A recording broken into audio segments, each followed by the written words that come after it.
very kind invitation. It's a great pleasure for me being here today. My task is to talk about the environmental challenge. That is one of the many challenges posts have to face these days. And I will explain a little bit more in detail in addition to what you have already seen in the video we have taped in Copenhagen in December when we issued the first postal sustainability report. I will add a couple of information to that. The question is, what are the reasons actually for setting up the system, what we call IPC, Environmental Measurement and Monitoring System, or in short, IPC EMMS. First of all, global warming is a fact. And I always said there are only a few people around in the world still who think that the global warming is not man-made. I always had hope that it is man-made, because if it's man-made, then man can also do something against it. And we want to make a contribution to solve that problem, or to ease that problem at least.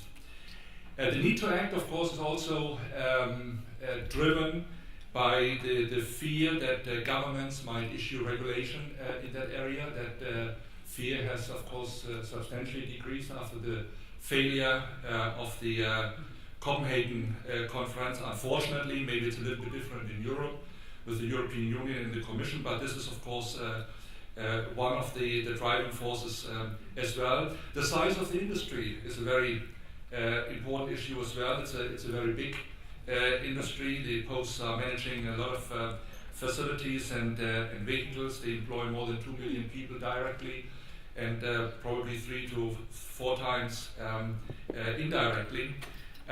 It is the customer demand in the first place. Maybe it's even the most important thing. Before we set up this program, we talked to major customers of the post, like E.ON, Royal Bank of Scotland, Nokia, Unilever, Johnson & Johnson, and others. And we actually asked them what they require from posts. And they were very clear. They said, we expect from posts the same what our customers expect from us. And this is behave in an environmentally friendly way, bring CO2 emissions down, and report CO2 emissions along the value chain.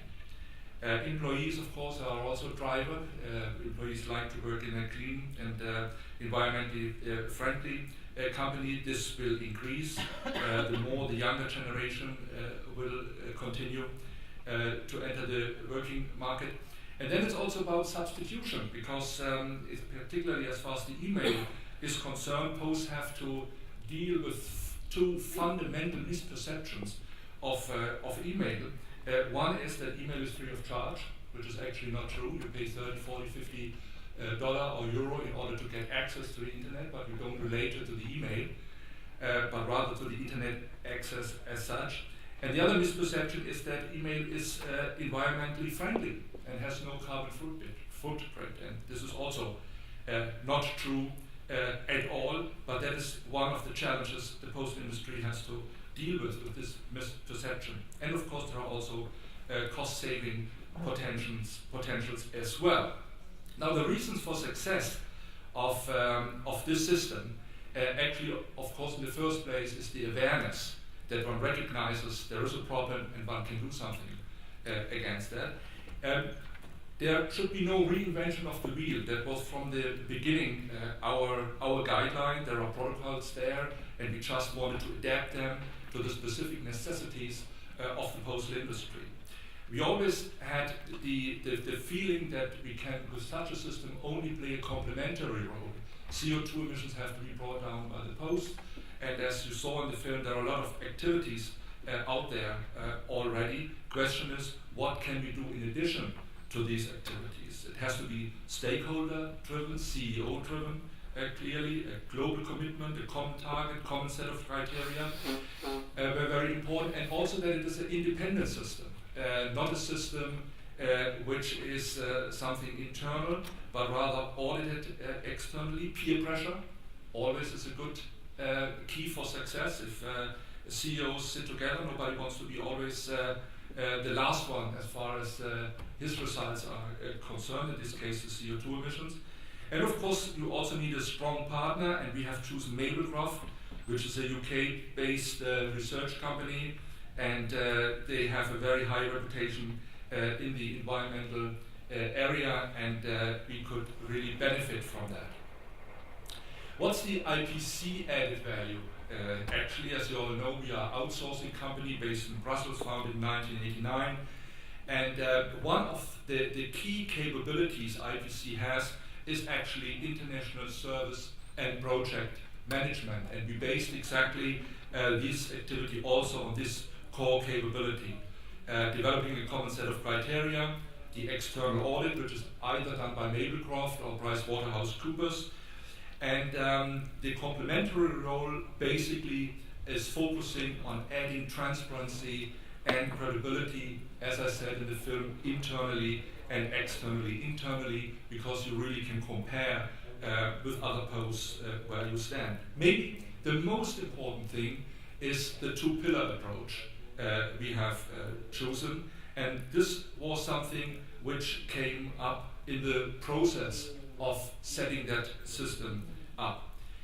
There's first the traditional pillar you would expect, that is really the pillar which is concerned of bringing CO2 emissions down, and of course ultimately that is the most important pillar. There are, according to international definition, 3 scopes of CO2 emissions. For the time being, we have covered scope 1 and 2, and in the next phase we will also cover scope 3 emissions as well, and we measured them, we made it comparable, and at the end in 2020, that's the target to bring down the CO2 emissions by 20% compared to the base level of 2008.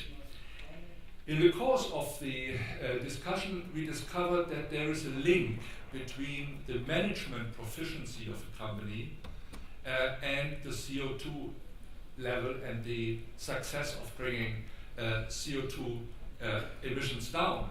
That is not really a surprise.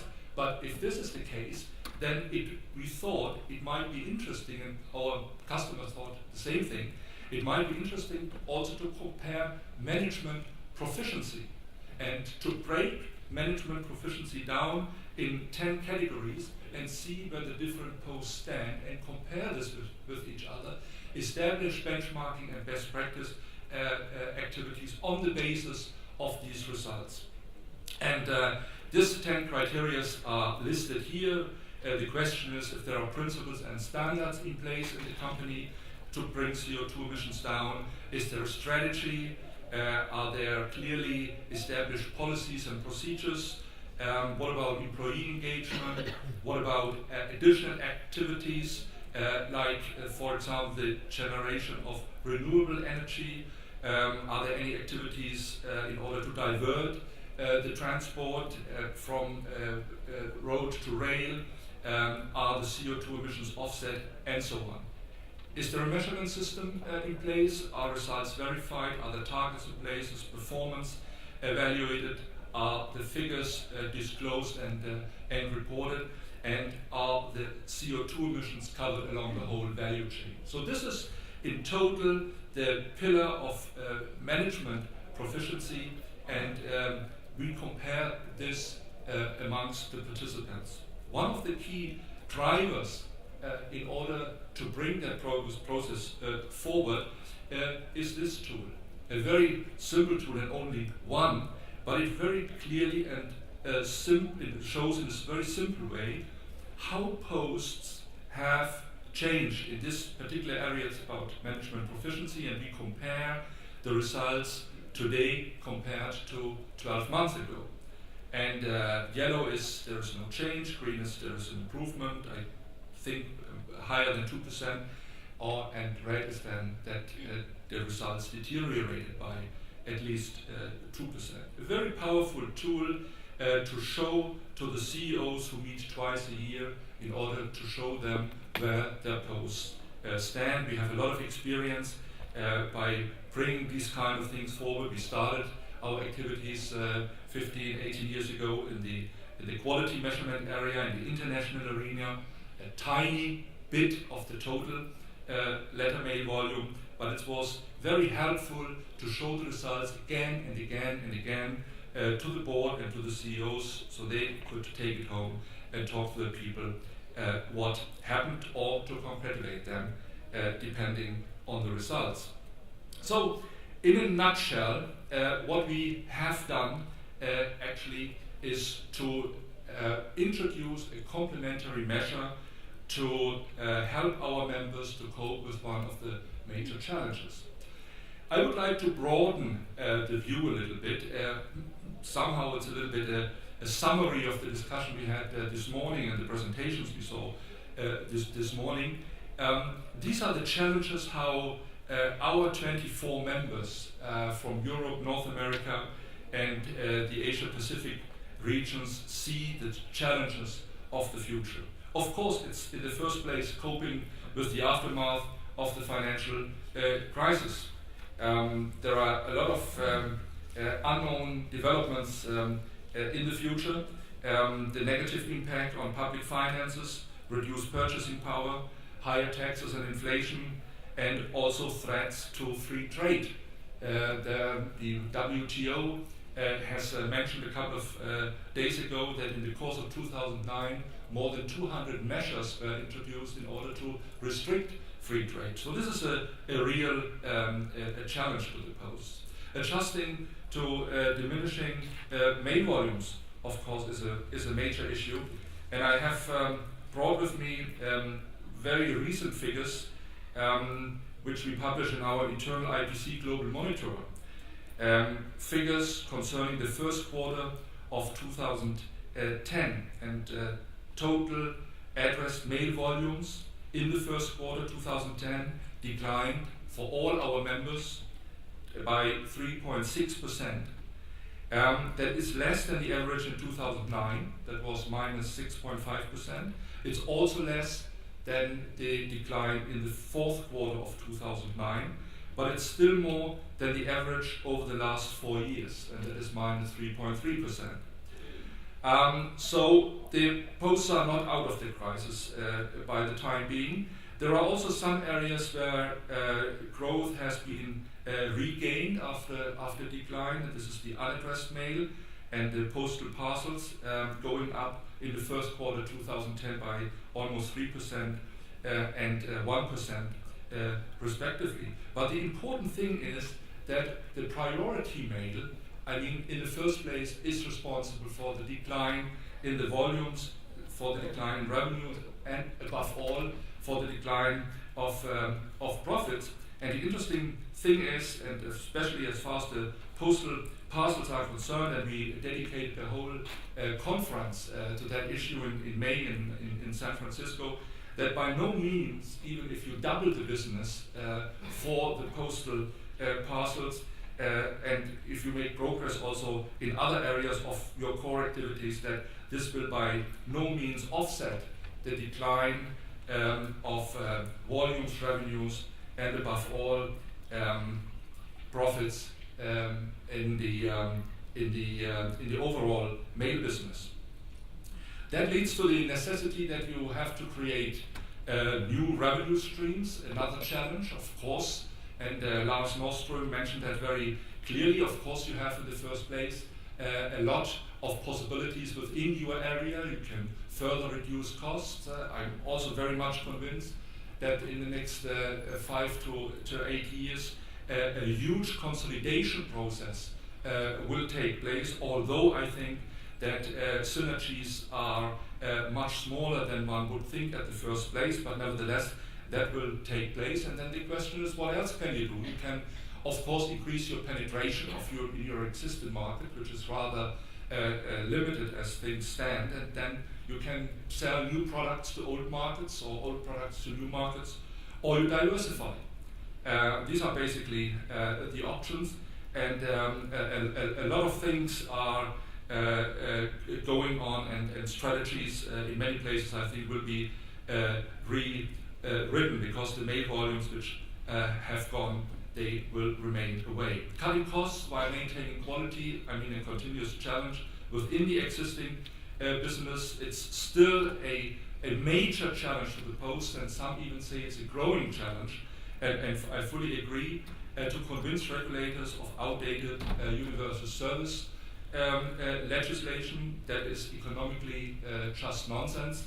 If one wants to create a playing field for the regulators, then one should at least see the regulation of the letter mail market in the broader context of communication, for example. But economically, it's not necessary, it's useless, and it just puts additional pressure on the posts who operate in a declining market. And then, and that's the last point here, I'm very much convinced that CSR will play a much more important role in the future, and that will be a major challenge for the Post. We are not talking only about CO2 emissions and bringing them down, but I think we have to deal, Posts have to deal with CER in a much broader context. And that is a form of corporate self-regulation, whereby the business monitors and ensures its adherence to law, ethical standards, and international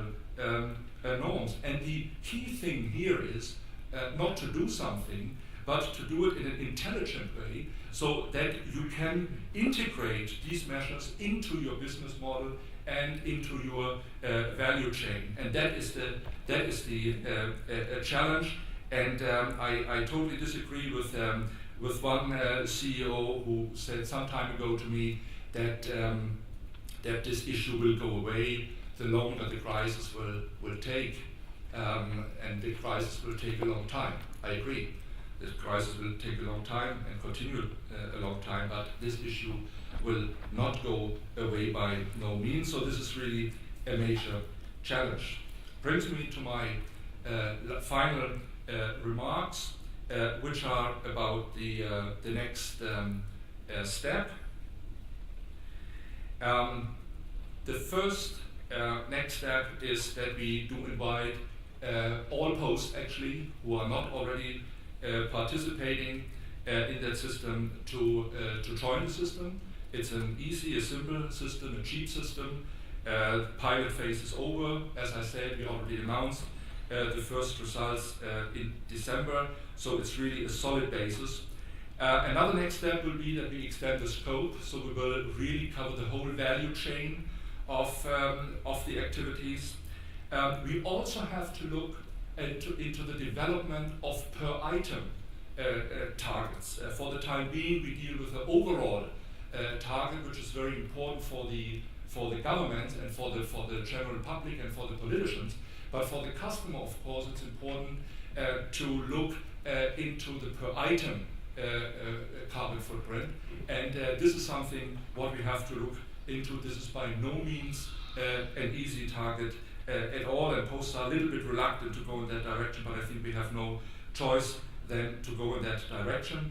And the very next step actually will be the announcement of the second postal sector sustainability report, which will be published in September.